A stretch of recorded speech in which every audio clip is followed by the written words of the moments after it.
You're listening to a shorter form of Not So Live from Asteroid G. I'm Mike Finkelstein. And Mike the Ghoul going to talk some sapiens. Simians, whatever. Simians. Simians. There you go. My word. My Sapiens. words. You know, but fairness, sapient simians. You were on the right track. I was. Sentient, if you will. It's all of the above. The new... I mean, I don't want to judge. I don't want to assume that apes aren't sentient now. They seem pretty smart. Sure. You know, it's They fine. do. Yeah, Let's not judge. The new fourth in the current series, Planet of the Apes movies are coming out. Kingdom of the Planet of the Apes. And first of all, fucking love the Apes movies. There has been only one truly terrible Planet of the Apes movie ever released, and that was done by Tim Burton. Oh, And as long as they never let him near the franchise again, I will continue watching these for as long as they put them out. I will reanimate my corpse from the grave hundreds of years from now to watch the next Planet of the Apes movie. But I'm very excited for Kingdom because... have you seen the trailers for it yet?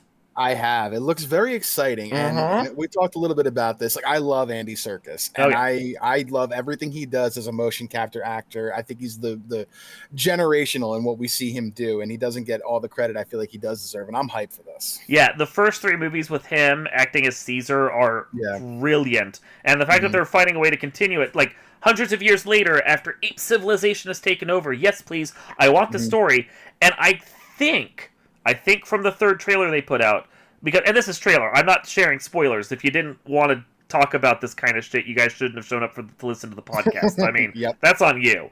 But I think from the look of the third trailer, because the human girl that's hanging out with the apes in the trailer, she talks, and she's wearing clothing, and I'm sitting there going, is she the astronaut that was hinted at in the first of these New Boot movies? Oh my goodness. You know? Interesting thought right there. Yeah, because they said in the first movie, in a couple scenes in the background, the Icarus the Icarus shuttle was launched, and then the Icarus shuttle was lost. And that's like... and then they never address it again because everything's set in, like, Caesar's time. They couldn't address it if they wanted the future of ape civilization for that. I think they're finally going back and doing that plot line. Wouldn't that be something, right? Like, I love when franchises sprinkle little Easter eggs like that and then, like, come back to it. So that would be super cool if they did that. That's just smart development right there. We bitch about the fact that people will go and, like, retcon stuff and add things in that weren't there and try to be like, well, we were planning this all along, when clearly you weren't. This wasn't something that was planned, per se. They didn't know whether or not, like, Rise of the Planet of the Apes was going to be successful enough to warrant 2 sequels, let alone... more, a distant sequel set years later. But they put that work in there because if the first movie hadn't been successful enough, at least you could think of it as a prequel to all the other Apes movies, and we all are happy and we move on with our lives. But now we actually get to see them pay off with a little breadcrumb they threw in there just for the hell of it. That's now like, well, you know what? We can come back and we can do this now. Yeah, remember that plot line we talked about 3 movies ago? Guess what? Here's a little bit of what we were talking about. Enjoy. I'm like, ooh, that'd be very interesting. It's very good, isn't it? Yeah, like I've been excited for this ever since they announced it was coming out. Like 2 years ago, like, we're working on another Planet of the Apes movies. I'm like, can I just take my money now? Because I will be there at whatever theater is nearby me, and I'll probably be there twice. But but to see that and be like, oh hey, you guys are doing the thing, aren't you? That's extra payoff right there. I'm good with it no matter what. I think apes are great. Like, the Apes movies are great. And they're different blockbusters from what we normally get. Yeah, they're fun movies. There's usually a good story there. Visually, I'm into visuals of movies. The world building in there is really great. It's cool to see, these cities that you knew now look, despondent and tragically broken, and how the apes have taken over, and it's their world now, and we're just maybe living in it if we survive. It's just really cool to see, and done very well. Very believable as, like, this could be a thing that really happened, even though it's science fiction. It makes a lot of sense, and it's really cool. Well, and it's nice to see that these are, like, big-budget blockbusters, but they haven't worn out their welcome. Right. Not in the way that so many other franchises, as we've been talking about, Marvel and DC and everything else, has managed to wear out their welcome. Like, they only put out an Apes movie, like, every 3 to 5 years, so it never feels like it's a franchise that's becoming stale, especially when every movie is just so different from the one that came before. They keep letting the apes grow and have time away so that Oh, it's been 5 years. Oh, it's been 10 years. Oh, we have this whole other ape civilization going on. It doesn't feel like they're just cranking these out.